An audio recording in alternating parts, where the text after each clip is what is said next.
Alors, qu'est-ce qu'on nous reste à comprendre maintenant par rapport à toutes les questions qu'on a expliquées précédemment sur le lien de la matzah?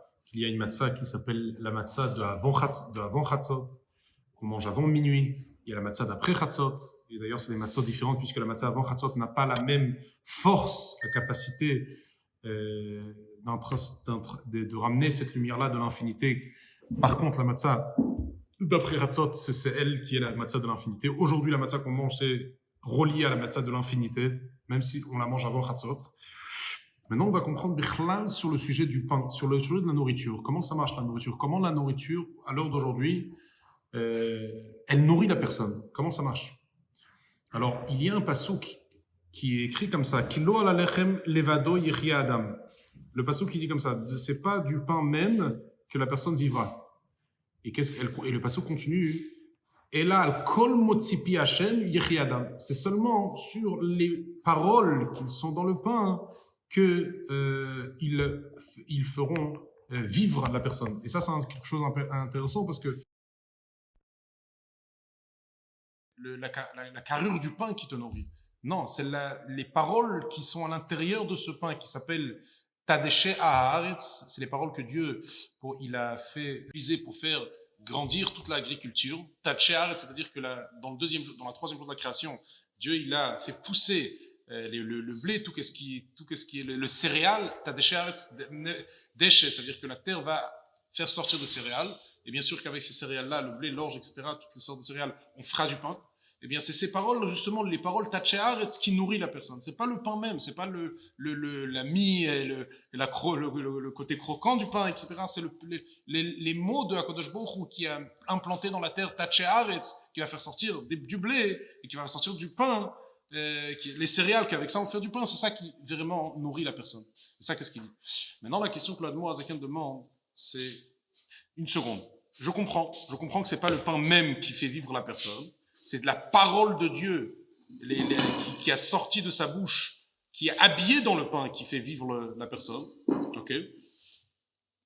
Mais quand même, qu'est-ce qu'il nous reste à comprendre? C'est une personne aussi, il a une parole de Dieu.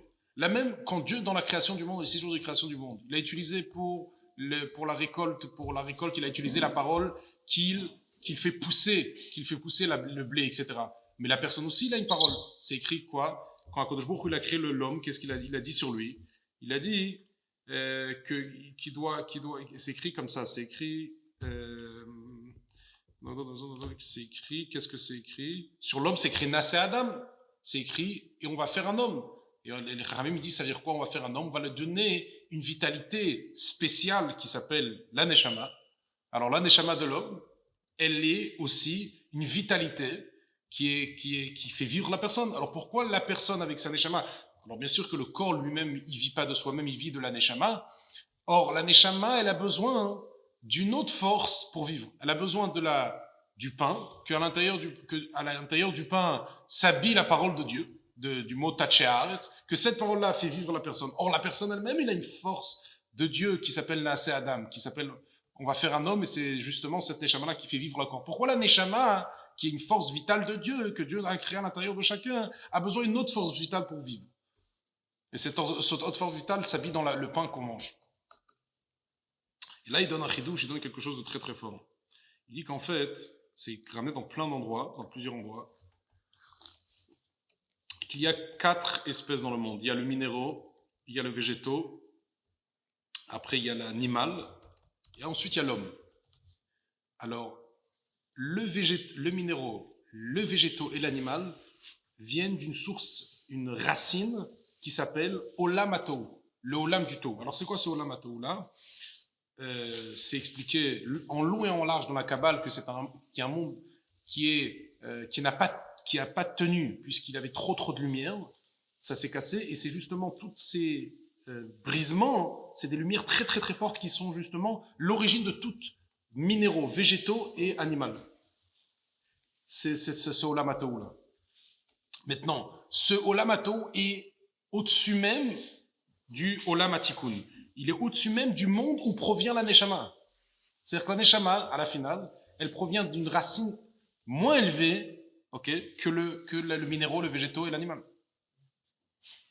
il était devancé, mais c'est pas seulement devancé dans le temps, c'est devancé aussi dans la qualité. Il est plus haut, le Olam Atau que le Olam Atikun. La Neshama, elle provient du Olam Atikun, qui est le monde des enchaînements où se trouve là-bas depuis la sagesse de Dieu jusqu'à etc., où ça s'enchaînent les niveaux, les caractères cérébrales, après les caractères sentimentaux, etc. Et après, il y a plusieurs mondes, que chacun, il y a 10 caractères, chacun par rapport à son niveau de monde, mais ça commence par la chorma. Olam Tikkun, c'est la sagesse de Dieu. Quand tu dis Tikkun, quand tu dis le monde réparé, ça réfère à la sagesse de Dieu. Ça, c'est l'Olam Tikkun. Le Olam Atau, contrairement, lui, c'est pas un monde comme ça. C'est un monde qui s'appelle c'est plus sentimental, c'est pas cérébral, mais c'est sentiment plus haut que le cerveau du Olam Tikkun. Ça s'appelle Behema Rabba, ça s'appelle le grand animal, le grand Behema, c'est des animaux domestiques, domestiques, on dit. Behema, Chayot, c'est domestique, ouais. Féroce, c'est domestique. Sauvage, oui. Domestique. Behemoth, c'est le grand domestique, comme ça on l'appelle. C'est des caractères très très très puissants. Et d'ailleurs, c'est pour ça que si tu remarques bien, dans le monde matériel, nos caractères sont beaucoup plus forts que notre cerveau. Pourquoi? Parce qu'en fait, nos caractères animaux proviennent du tohu, où là-bas règne une force supérieure que l'Olam Tikkun. Pour ça que tu sais, quand tu veux quelque chose de matériel, tu vas avec une ambition extraordinaire qu'il n'y a pas quand tu es dans le divin. Mais en fait, il faut prendre ce tohu, c'est canaliser à la finale, parce que tohu en elle-même n'est pas mauvais. Seulement, il est plus attaché à la matière, puisque, comme on a dit, le minéraux, végétaux, animal, ça provient de ce monde-là. Et ainsi aussi ton âme animale. Alors, il faut juste exploiter ces forces en les utilisant dans la sainteté. C'est ça le but pourquoi tu es sur Terre. De prendre le tohu qui est en toi, ok, c'est ton âme animale, ton corps, etc., et le mettre au service de divin. Mais en tout cas, qu'est-ce qu'il dit ici? C'est que le tohu était avant le tikkun. Le tikkun, l'aneshama provient du tikkun, du monde réparé, que commence par la sagesse de Dieu. Ça, c'est où devient l'aneshama. Et c'est avec ça que Dieu il a fait naasé Adam. Mais par contre, la vitalité des autres choses comme le végétaux, minéraux et animal, ok, minéraux, végétaux, animal, et en l'occurrence ici on parle du végétaux, puisqu'on parle de la nourriture du pain, que ça c'est le végétaux, ça vient du tohu. Ça veut dire que le mot tatchear est la parole de Dieu qui est installée dans le végétaux, précède et même au-delà même du Olam Tikkun, que ça c'est l'homme. Et c'est pour cela que qu'est-ce qu'on voit?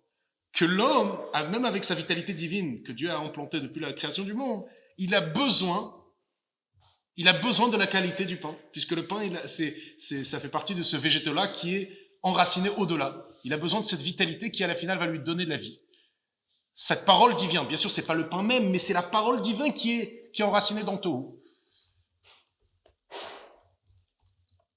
Ok?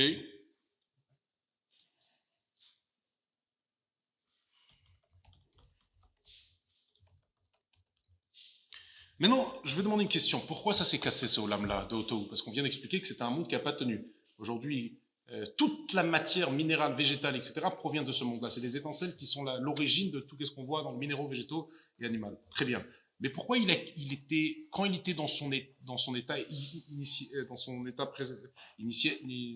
premier état, a priori, c'est déjà assez puissant. Pourquoi il était plus lumineux qu'après quand il rentre dans la matière, il donne de l'existence à la matière, il donne de la vitalité à la matière, les minéraux, etc., et les végétaux. Il aurait été mieux que le Tohu reste dans son dévoilement divin avant qu'il nous rentre dans cette matière-là et dans ces minéraux et dans ces végétaux, puisque là-bas, il t'est dévoilé. Là, quand il rentre dans la matière, tu ne le vois pas, ce Tohu-là. C'est à toi de le comprendre qu'il y a du Tohu dedans. Mais il dit parce que ça n'a pas tenu, parce qu'en fait, il y avait un brisement parce qu'il n'y avait pas ils n'arrivaient pas à s'inclure un dans l'autre. Ok? Et ils n'avaient pas et c'est justement cette raison-là que comme il s'est cassé, il n'est plus dans son état dévoilé, à l'homme maintenant de le réparer. Lui, il n'avait pas, en fait, c'était des lumières qui ne donnaient pas la place à autre lumière. Et ça n'a pas tenu.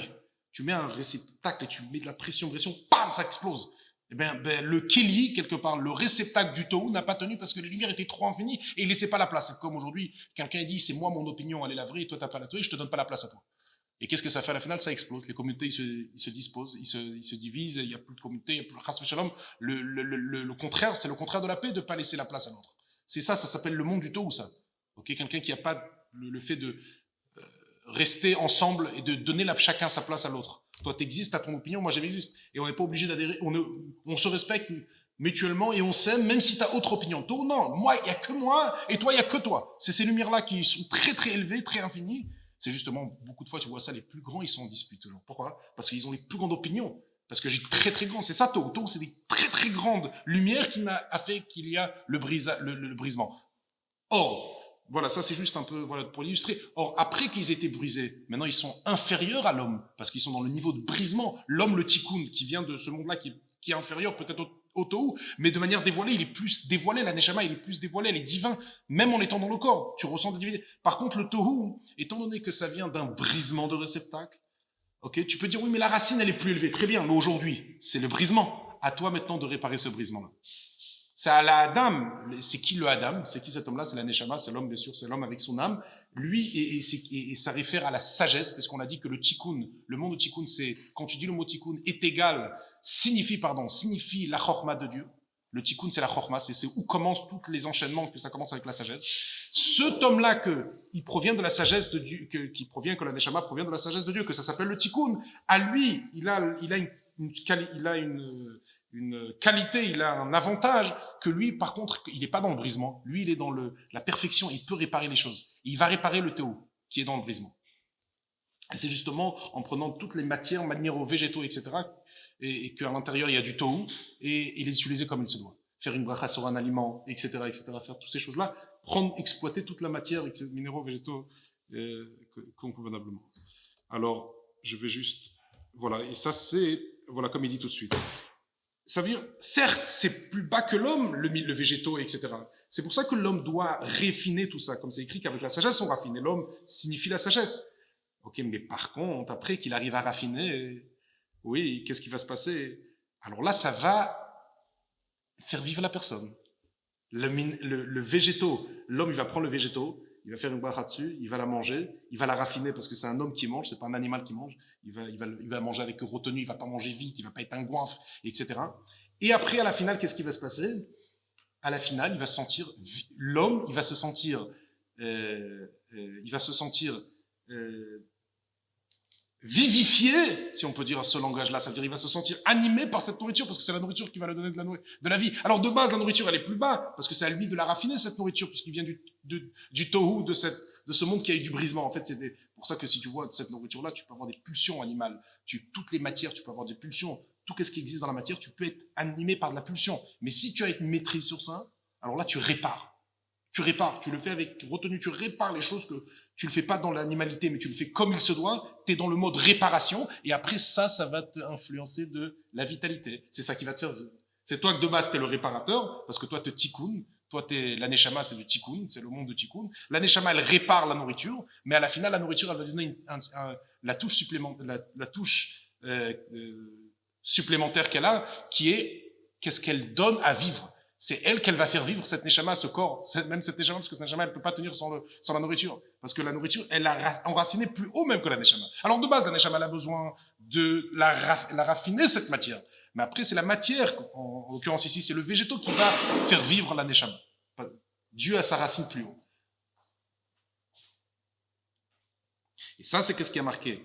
Que l'homme, il vit grâce à quoi? Il vit pas de la nourriture elle-même, le pain lui-même. Il vit par la parole qui sort de la bouche de Dieu. C'est quoi la parole qui sort de la bouche de Dieu? C'est justement, c'est la racine. C'est pas genre, il dit, de où sort qui a le mot de sépi. Ça veut dire de où sort la parole de Dieu. Ça veut dire la racine de où provient cette parole-là. C'est très très haut. C'est la racine, c'est justement du tohu. C'est de là où l'homme vit. C'est que l'homme ne vit pas de la nourriture elle-même, mais elle vient de où sort la parole de Dieu, de où sort de la bouche de Dieu, pardon, qui a le mot de ses pi, c'est-à-dire de où sort et cette sortie de la parole de Dieu, c'est au-delà même, de l'homme, et c'est pour ça qu'il fait vivre l'homme.